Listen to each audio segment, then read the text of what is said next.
On the afternoon of July 6, 1944, thousands of families spread across the American Northeast were doing exactly what families do in the middle of summer. They were looking for something wonderful. The war was still on. Boys who had grown up in those neighborhoods were somewhere in France, somewhere in the Pacific, somewhere far enough away that their absence was a physical thing, a chair at the table, a silence at dinner, a name that got mentioned carefully. Rationing was real. Worry was constant. The particular exhaustion of a country that had been holding its breath for 3 years had settled into everyday life in a way that people didn't talk about much because everyone was feeling it, and talking about it didn't help. And then the Ringling Brothers and Barnum and Bailey Circus came to Hartford, Connecticut. The greatest show on earth. That was not a marketing phrase. That was a genuine article of faith for millions of American children who had grown up with the circus as the single most spectacular thing that could possibly happen to an ordinary town on an ordinary Thursday. The animals, the acrobats, the clowns, the trapeze artists who made gravity look like a suggestion, the big top tent going up on the edge of town like a cathedral made of canvas, promising something that the real world, in July of 1944, was not currently offering. Something purely and completely joyful.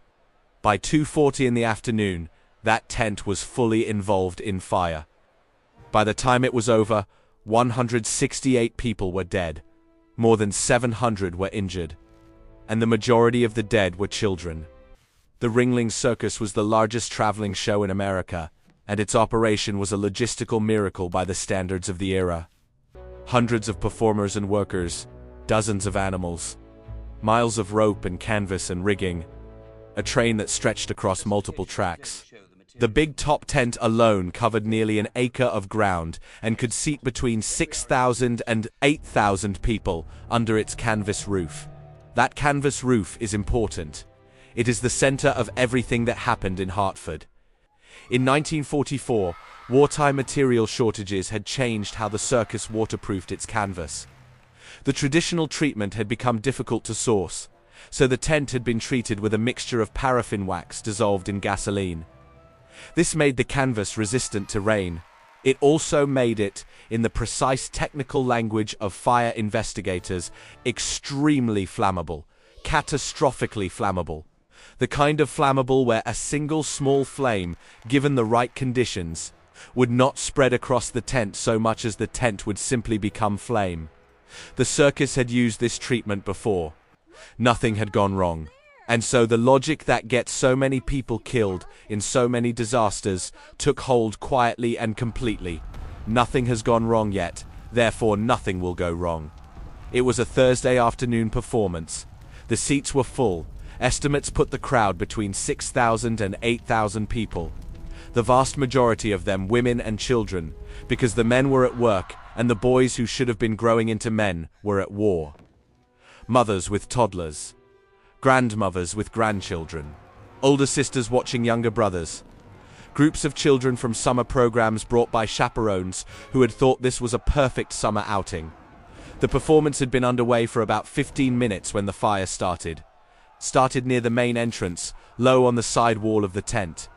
A small flame, the kind of thing that, in a different building with a different material, might have been stamped out by a single person with a single boot. A circus employee spotted it almost immediately and grabbed a bucket of water. The bucket of water accomplished nothing. Within the time it takes to read this sentence, the fire was at the roof, and then the roof was the fire. The paraffin and gasoline mixture that coated every inch of that canvas behaved less like a fire spreading across a surface and more like an ignition, simultaneous, total, catastrophic. Witnesses described the ceiling of the tent suddenly glowing, then dripping. Burning wax and canvas began falling from above like a flaming rain onto the people seated below. 6,000 people looked up at the same moment and understood. What happened next was not a panic in the simple sense of the word. It was the physical consequence of thousands of people simultaneously trying to do the only rational thing available to them: get out, in a space that had not been designed with that possibility in mind. The main entrance, where most people's instinct took them, was partially blocked. The circus had a practice of using metal animal chutes, the caged runways through which lions and tigers were guided from their cages to the performance area, and those chutes were still in place across the main exits at the moment the fire started. Because the animal act had just finished and the equipment hadn't been fully cleared. The chutes narrowed the exit to a fraction of its normal width. People poured toward that narrowed opening, and the compression became crushing, and people fell, and people behind them kept coming because the alternative was the fire. The side exits, there were sidewall flaps around the perimeter of the tent that could be opened for ventilation and escape, were not all open. Some were tied shut. Some were not clearly marked. In the darkness and smoke and chaos of 6,000 people in motion, finding a tied canvas flap and working it open was not something most people could accomplish. The bleachers, the wooden tiered seating that rose up around the performance area, had no clear pathways between them. Families who had climbed up to their seats at the beginning of the show now had to climb back down against the flow of thousands of other people, in smoke that was thickening by the second, with burning material falling from above. The tent collapsed in approximately 8 minutes. 8 minutes from the first flame to a collapsed tent covering thousands of people in burning canvas. The fire companies arrived fast. Hartford had a good fire department and the response time was measured in minutes. It didn't matter. There is no firefighting operation that addresses what was happening under that tent in those 8 minutes. The job of the fire department that afternoon was not to fight the fire. It was to find the people underneath what the fire left behind. What they found broke them. The exits had told the story with brutal clarity. At the main entrance, where the animal chutes had narrowed the passage, the bodies were piled. People who had gotten close, who had been close enough to see daylight through the opening, who had been unable to get through. At the sidewall locations where exits had been inaccessible, the same. The fire had moved faster than the crowd, and the crowd had been slowed by every design decision, every cost-saving shortcut, every assumption that the exits would be good enough because they had always been good enough before. Among the dead, the children. This is the part of this story that the people of Hartford could not process and never fully did. The families that had come for joy, that had come for the one afternoon of pure, uncomplicated happiness that a July Thursday in wartime could provide, had brought their children to this.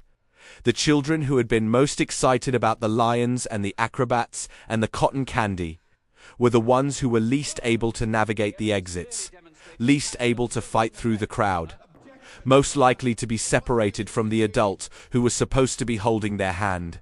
There is a child who became known in the aftermath as Little Miss 1565. That was the number on her unidentified body in the Hartford morgue. A girl, approximately 6 years old, blonde, found near one of the exits. Nobody claimed her. For months, her photograph was distributed across the Northeast.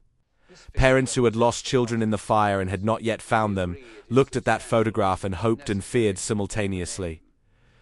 She was never identified. Not in 1944. Not for decades. The question of who she was and who her family was became one of the longest-running mysteries in Connecticut history. And it carried within it the specific grief of the Hartford Circus fire, not just the loss, but the chaos of the loss. The way the fire had scattered families and stolen the ordinary certainty of being able to find your own child. Little Miss 1565 was finally identified in 1991, through the work of a Hartford police officer who had made her case a personal mission. Her name was Eleanor Cook. She was 8 years old. Her mother and brother also died in the fire. Her father had been notified by telegram while serving overseas. He had come home to nothing. The legal and criminal consequences moved quickly by the standards of the era. Several Ringling executives and employees were charged with manslaughter.